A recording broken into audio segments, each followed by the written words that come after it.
So most importantly, the shit that I will do for a fact is take every chance I get to educate myself on certain figures from my community. And that's what I'm about to do right now with Miss Angela Davis. So let's check this out right here and see what's going on with the Queen. And in my case, when I think about the fact that Ronald Reagan was the governor of California, Richard Nixon was the president of the U.S., the whole apparatus of the state was set up against me. They had all of their resources, and the FBI, the police, and they really meant to send me to the... Real quick, this the shit that should be in some of these history books. All that other shit, all that shit is outdated. Where's the real history at? Like, the real shit. Death chamber in order to make a point. It really didn't matter who I was. It was that I was a very convenient figure to make a point that they would suppress any efforts at revolution and liberation. Mycket få har träffat henne. Hon sitter i denna byggnad, en domstolslokal strax utanför San Francisco, i källarvåningen i ett liten cell där. Detta är första gången en tv-kamera bärs in till henne. Själv verkar hon tyst och blek när hon kommer in. A year ago, the Black Panthers were much more active. You heard much more about that type of struggle. Is the time of the Black Panthers past? The Black Panthers still exist, and the Black Panthers are still extremely active in the Oakland community and in communities all over the country. I'm not sure whether you are aware of what is now happening in the Black Panther Party and the kinds of things that members of that party are doing now. No, but tell me. First of all, if you're going to talk about a revolutionary situation, you have to have people who are physically able to wage revolution, who are physically able to organize and physically able to do all that is done. Yeah, but the question is more, how do you get there? Do you get there by confrontation, violence? Oh, is that the question you were asking? Yeah. See, that's another thing. When you talk about a revolution, most people think violence, without realizing that the real content of any kind of revolutionary thrust lies in the principles and the goals that you're striving for, not in the way you reach them. On the other hand, because of the way this society is organized, because of the violence that exists on the surface everywhere, you have to expect that there are going to be such explosions. You have to expect things like that as reactions. If you are a black person and live in the black community all your life and walk out on the street every day seeing white policemen surrounding you, when I was living in Los Angeles, for instance, long before the situation in LA ever occurred, I was constantly stopped. No, the police didn't know who I was, but I was a black woman. I had a natural, and they, I suppose, thought that I might be a, quote, militant. And when you live under a situation like that constantly, and then you ask me, you know, whether I approve of violence. I mean, that just doesn't make any sense at all. Whether I approve of guns. I grew up in Birmingham, Alabama. Some very, very good friends of mine were killed by bombs that were planted by racists. I remember from the time I was very small, I remember the sounds of bombs exploding across the street, our house shaking.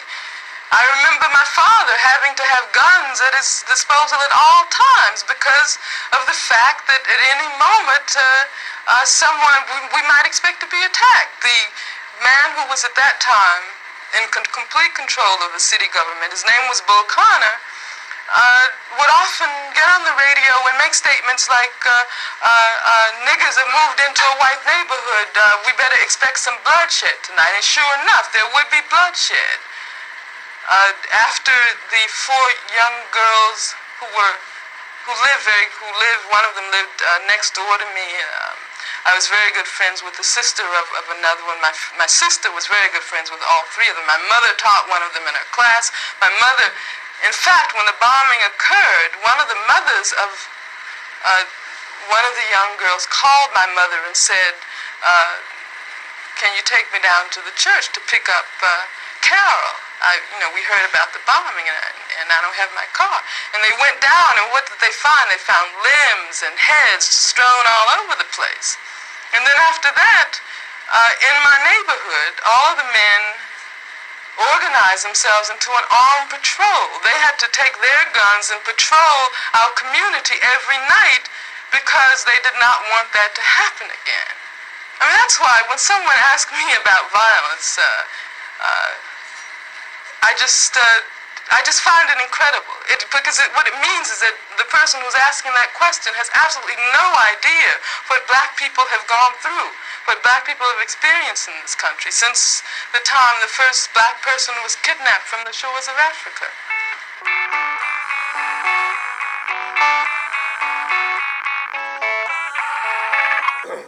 That's some strong shit right there. And it's the truth. And it's the truth. They waged this war and then want to condemn people to be animals.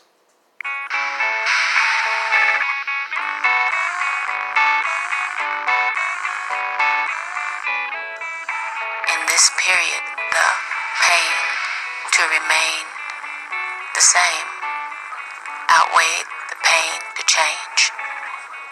I see that the time period brought on an evolution, and it's contagious like hot coals.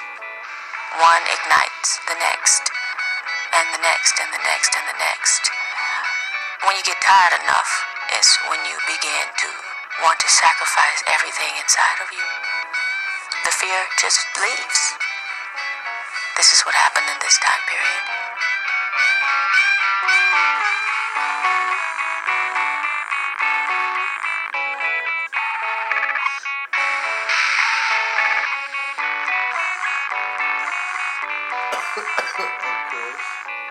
One of the first books that I read when I went away was a book by Angela Davis called Are Prisons Obsolete? So it allowed me to examine prisons within America from their history and their role in society. Life comes full circle sometimes. My senior paper prior to graduating was written on Angela Davis, and I studied her. I studied at her feet without ever meeting her, because agree with her or disagree with her, her thinking is so critical that it forces you to pay attention and to re-examine what you've taken for granted. To be reintroduced to one of my childhood heroes during one of the darkest periods of my life over the course of my own incarceration was moving, inspiring, cathartic, in some ways depressing. The book it's neither dense nor thick. It's almost pamphlet-like, which made it really accessible as an introductory text. Other inmates would see me reading, and they'd come up to me and they'd say, well, John, I don't have a lot of experience with reading, and I don't do it often, but can you recommend a book? And on many, many occasions, I went into my property locker, and I pulled out that book, and I made them promise to return it in the same condition that it was given. But that... Gotta check that out. Strong black woman right there. Just gotta start digging deep into this history on some real shit. Get up off these rap videos and get on some other shit. That's my goal. That's my motherfucking mission. And to spread that shit to a lot of these ignorant motherfuckers out here, including my homeboys.